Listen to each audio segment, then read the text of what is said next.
Hey, welcome back to my finance coaching channel. My name is David Tan and I'm a qualified chartered accountant. I'll be coaching you in simple layman terms so that the subjects of accounting and finance will become really simple and will no longer frighten you. In the previous episode, we went through the balance sheet of Google in the Wall Street Journal. Today, we'll be looking at Google's income statement. Let's go. For those who are new to this channel, I'm doing a series known as Finance Made Simple. The fundamentals of this series are the three basic finance statements. Today, the focus is on the income statement, also known as the profit and loss statement or the P&L. Before we go into Google's P&L, let's look at the definition of what an income statement is. Investopedia defines the income statement as follows.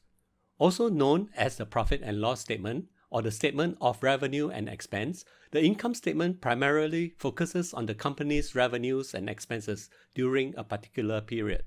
For those who have watched my previous videos, you'll be familiar with my style of making finance concepts easy to understand. So here's the visual for the P&L statement. The formula is revenue less expenses equals profit. This is assuming that the business is able to achieve its target of having revenues much greater than its expenses to yield a good profit. Unfortunately, there will be times such as the pandemic period that we are currently facing, where revenues have fallen below expenses. This is when the formula becomes revenues less expenses equals loss, as denoted by a negative number, which is in a bracket. So let's look at the definition of an income statement again, noting the underlined words, and how it relates to this diagram. With revenues, expenses, profit and loss laid out nicely in these two simple diagrams, the definition is now simple to understand. I wish to touch briefly on the term period that's mentioned at the end of the definition. According to Investopedia, an accounting period is an established range of time which accounting functions are performed, aggregated and analyzed, including a calendar year or fiscal year. So for a P&L statement, the accounting period can be for a month, a quarter or a fiscal year. This means that the P&L statement is a summary of the accounting transactions in that period.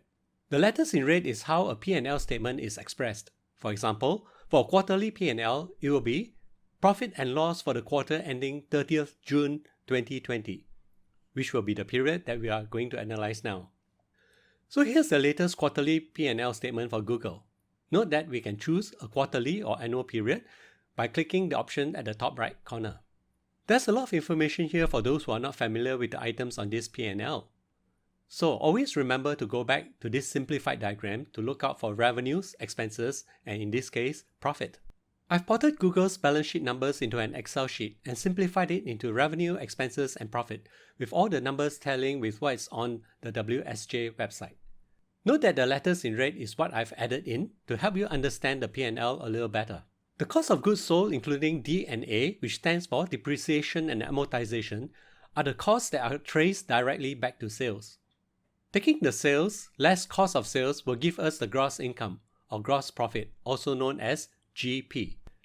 The second part of the equation is taking the GP less SG&A expenses to give us the net operating income. SG&A stands for selling, general and admin, which are the indirect costs. Therefore, it's also known as general overheads. I will go into that a little bit more in the next slide. The net operating income represents the net profit from business operations. That is why we can see items such as unusual expense, interest income, income tax, etc. in the lines below it, as those are not part of the operating expenses. By adding up the direct and indirect cost of sales, we have the total operating expenses. So now we can see the formula revenue less expense equals profit, as highlighted and color-coded in this spreadsheet. For some of the viewers who have seen P&L statements before and wondering where all the business expenses such as salaries, transportation, and office rents has gone to, well, it's all embedded in the SG&A line item. SG&A is broken down broadly into two categories, namely the selling expenses such as salaries of salespeople, sales commissions, advertising, and so on. G&A refers to back office expenses which cannot be directly mapped to sales. Expenses such as legal, accounting, secretarial, salaries of non-sales staff, office rental, stationeries, and so on are under this broad category. Coming back to the Excel sheet, I would like to demonstrate the power of using the P&L statement in assessing the business. In this slide, the focus is on analyzing the revenues, expenses, and profits between two accounting periods, namely Google's latest quarterly results for the quarter ended 30th June 2020 against the same quarter of last year. I've calculated both the GP margins as well as the net profit margins for both periods and found that both of these have declined over the past year. To dig deeper, I did a variance analysis on the line items by taking the difference between each line items for both periods and calculating the variance in absolute terms as well as in percentage terms. We can see that the revenues has decreased by about 2%, while both the direct and indirect costs have increased by 7%. As an example, in the analysis column, we can have a narration such as, revenue has decreased by 2% over the same quarter last year due to the COVID-19 situation which had impacted sales. As an accountant, we will need to speak to the business unit managers to find out the exact reasons for the increase in cost and why has the cost remained relatively high despite the drop in revenue. Taking the line item SG&A as an example, we can repopulate the quarters between 30th June 2019 and 30th June 2020 to look at the trend over several quarters. Following the red arrow, we can see that though the expenses has increased in tandem with an increase in sales for the quarters ending 30th September 2019 and 31st December 2019, it has subsequently reduced in the quarters ending 31st March 2020 and 30th June 2020. Further discussion with the business unit managers may reveal that certain types of expenses could not be cut as abruptly as a sudden fall in revenues caused by the pandemic. This could also be extra expenses such as retrenchment benefits that are paid out during the quarter that cause expenses to rise despite falling revenue. Alright, I think we have gone into a lot of details within a short video, and hopefully this demonstrates to you how useful an income statement is when it is used for assessing business performance.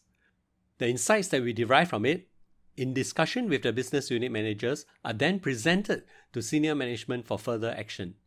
This is the very essence of what is known as data-driven business.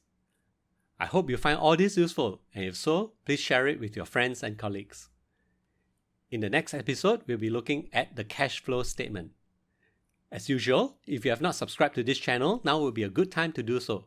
Clicking on the bell icon will allow you to be notified as soon as I post the next video. Till then, take care and stay safe.